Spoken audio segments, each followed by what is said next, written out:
Ninth का 7.1 अगले class अगले चैप्टर में चलते हैं, अगले एक्सरसाइज में चलते हैं, अगले प्रश्नावली में चलते हैं। ठीक है, ये सर्वांग वाली चैप्टर है। सर्वांग वस्तुतः होता क्या है? देखिए, सर्वांग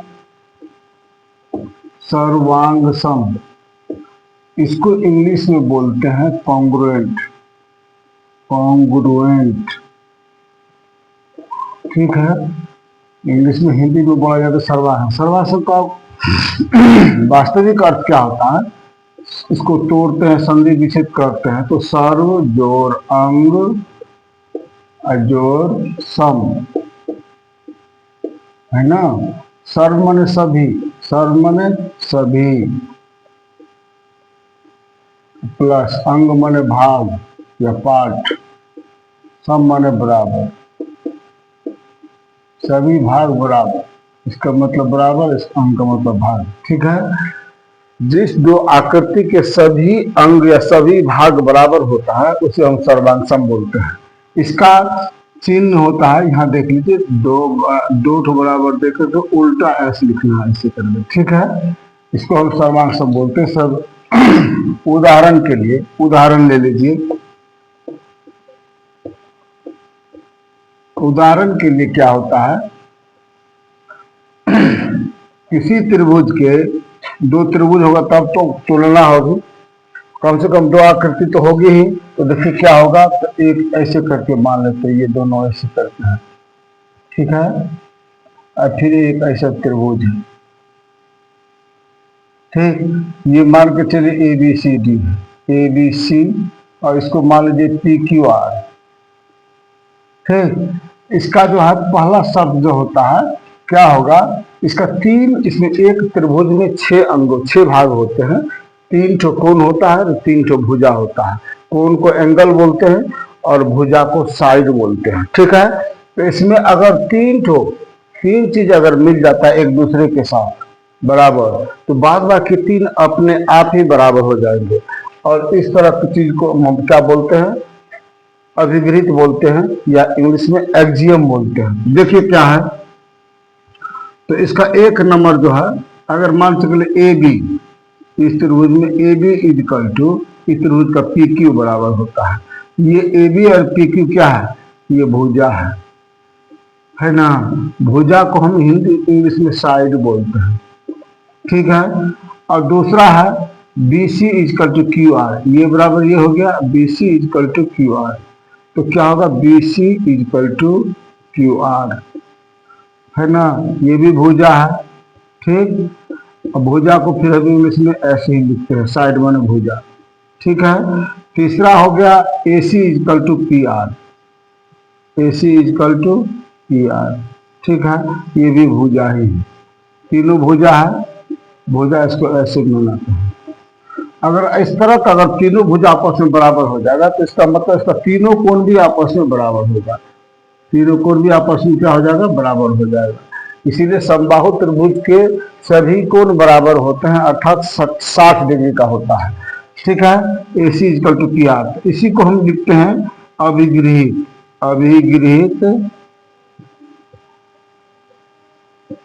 अभिगृहित इसको क्या लिखते हैं, भुजा। भुजा भुजा भुजा भुजा अभिगृहित का नाम हो गया। इसको इंग्लिश में बोलते हैं तो भुजा का एस। इसको अभिगृहित इंग्लिश में क्या लिखते हैं, एक्जियम, है ना। तो एक तो कौन सा हो गया, एस या भुजा आएगी। दूसरा, इसी त्रिभुज को बना देते हैं ऐसे करके। फिर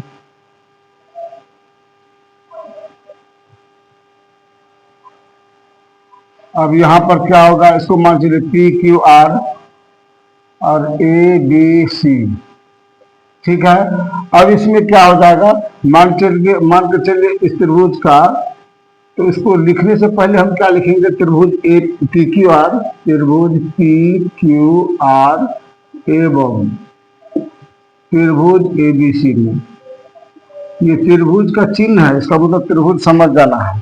ठीक है, तो ये कौन होगा, इसीलिए ये जो एबीसी और पीक्यूआर है, तो इसीलिए लिख सकते हैं कि त्रिभुज एबीसी सर्वांग सम त्रिभुज पीक्यूआर। ठीक है। अब इसमें चलते हैं पीक्यूआर एबीसी में। अगर मान के चलिए इस त्रिभुज का ये भुजा, इस त्रिभुज का ये भुजा बराबर, इस त्रिभुज का ये कोण, इस त्रिभुज का ये कोण बराबर, इस त्रिभुज का ये भुजा, इस त्रिभुज का ये भुजा बराबर होगा, तो क्या एस ए एस। तो चलिए त्रिभुज पीक्यूआर है, तो पीक्यूआर का पहले लेते हैं पीक्यू इजकल टू इस त्रिभुज का क्या है एसी। ये क्या है, क्या है, ये भुजा है। क्या है ये, भुजा। भुजा को हम ऐसे सूचित करते हैं। ठीक है।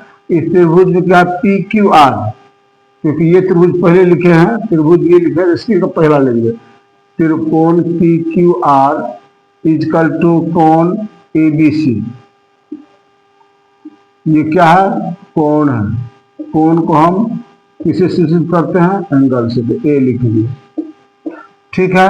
अब फिर इसको Q R equal to B C, Q R equal to B C. ये क्या है, Q R to B C, भुजा है। भुजा है, भुजा को हम ऐसे सूचित करते हैं। ठीक है। इसीलिए अब क्या हो गया, ये एस ए एस, भुजा कोण भुजा, इसको क्या बोलते हैं, अभिगृहित। अभिगृहित क्या है, भुजा कोण भुजा। भुजा कोण भुजा से क्या होगा, अभिगृहित भुजा कोण भुजा। इसको इंग्लिश में लिखेंगे तो क्या होगा, एक्सियम एस ए एस। ठीक ना। तो फिर इससे एस ए एस से क्या होगा, triangle A B A P Q R congruent मतलब सर्वांग सम त्रिभुज एबीसी। अब ये इसका बाद बाकी, ये कोण बराबर ये कोण ऑटोमेटिक हो जाएगा, ये भुजा बराबर ये भुजा हो जाएगा, और ये कोण बराबर ये कोण हो जाएगा। यानी तीन चीज अगर बराबर होती तो फिर अपने आप ही बराबर हो जाएगा। ये दूसरा हुआ। और तीसरा देखते हैं, तीसरा अभिगृहित में देखते हैं। एक अभिगृहित ये हुआ, दूसरा अभिगृहित ये हुआ, तीसरा अभिगृहित क्या होगा, तीसरा अभिगृहित देखती है।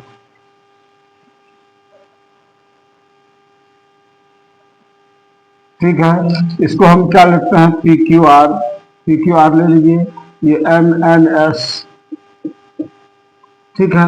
अब इसमें क्या करना है, मानते इस त्रिभुज का ये कोण बराबर है। ठीक है। ये कोण बराबर ये कोण, तो लिखना है त्रिभुज पी क्यू आर एवं त्रिभुज एम एन एस में, एम एन एस में क्या करना है, P Q sorry angle P Q R, angle P Q R, कोण P Q R equal to इस रूज एम एन एस, कोण एम एन एस। एक चीज कोण लिखने का नियम जो बता रहे हैं उसको हमेशा ध्यान रखिएगा। ऐसे कोण का चिन्ह कभी मत लीजिएगा। ठीक है। कोण जब भी लिखेंगे ऐसे करके ऐसे लिखेंगे। ठीक है। ऐसे ग्रेटर देन छोटा बड़ा का चिन्ह हो जाता है, ये गलत हो जाएगा। ठीक है। सीबीएसई में तो नहीं चलता है ऐसा, बिहार बोर्ड में भी शायद नहीं चलता है। ठीक है। हम बहुत बच्चे को देखें ये गलती करते हो, लेकिन अगर सीबीएसई बोर्ड ऐसा एक बोर्ड सब दूसरे बोर्ड में जाएगा तो एकदम गलत हो जाएगा वो। ठीक है। तो चलिए angle P Q R equal to M N S, इसका ये कोण बराबर ये कोण बराबर, तो ये क्या हो गया बताइए, तो कोण हो गया। कोण को इंग्लिश में हम एस ए से सूचित करते हैं। दूसरा मान लीजिए ये भुजा बराबर ये भुजा है, तो क्या होगा, Q R equal to N S. ये क्या है, भुजा है। ये क्या है, भुजा है। भुजा को हम ऐसे सूचित करते हैं। तीसरा क्या है, अगर ये कोण बराबर ये कोण हो जाए तो क्या angle P R Q, angle P R Q, Q R equal to N S. N S क्या है, एन एस एक क्या है, भुजा है। ठीक है। भुजा को ऐसे सूचित करते हैं, P R Q equal to M S N, P R Q equal to M S M. ये कोण बराबर ये कोण हो गया, ये कोण कोण इस करते तो अधिकृत कोण भुजा कोण, कोण भुजा कोण यानी ए एस ए अभिगृहित। अभिगृहित को दूसरे एग्जाम बोलते हैं ए एस ए से। त्रिभुज पी क्यू आर सर्वांशम है त्रिभुज एम एन एस। ठीक है। ये हो गया। अब चौथा और लास्ट देख लीजिए, समकोण त्रिभुज से आधारित है।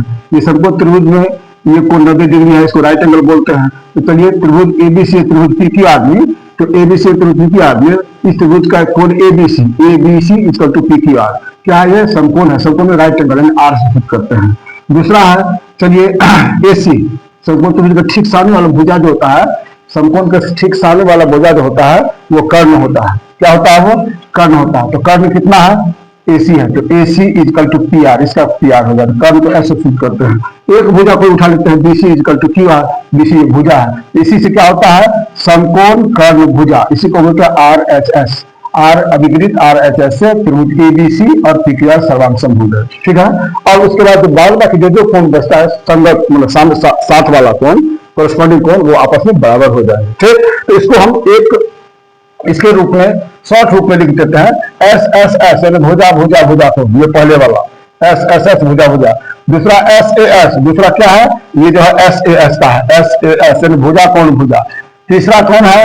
ASA, तीसरा कौन है? ASA यानी कोण, क्या है? कोण, कोण भुजा कोण, इसमें क्या है? कोण भुजा कोण, कोण भुजा कोण, ये तीसरा विपरीत है। चौथा क्या? RHS, RHS चौथा क्या है? समकोण, इसको राइट एंगल को समकोण बोलते हैं। क्या बोलते हैं? समकोण। समकोण को आर से राइट एंगल से करते हैं, कर्ण हाइपोटेनस भुजा है, तो इसको हम RHS अभिवृत्ति कहते हैं। तो चौथा हुआ। इस चीज को आपको याद करना अति आवश्यक है, अथवा नहीं होगा कुछ, क्योंकि आप 7.1 का एक भी सवाल नहीं समझेंगे। इसीलिए मेरा आप लोगों से एक रिक्वेस्ट है, स्टूडेंट आप लोगों से मेरा एक रिक्वेस्ट है कि इसको समझना बहुत जरूरी है सर्वांग सम वाले चैप्टर में। ठीक है, तो चलते हैं अब क्लास का सवाल लिखते हैं। ठीक है।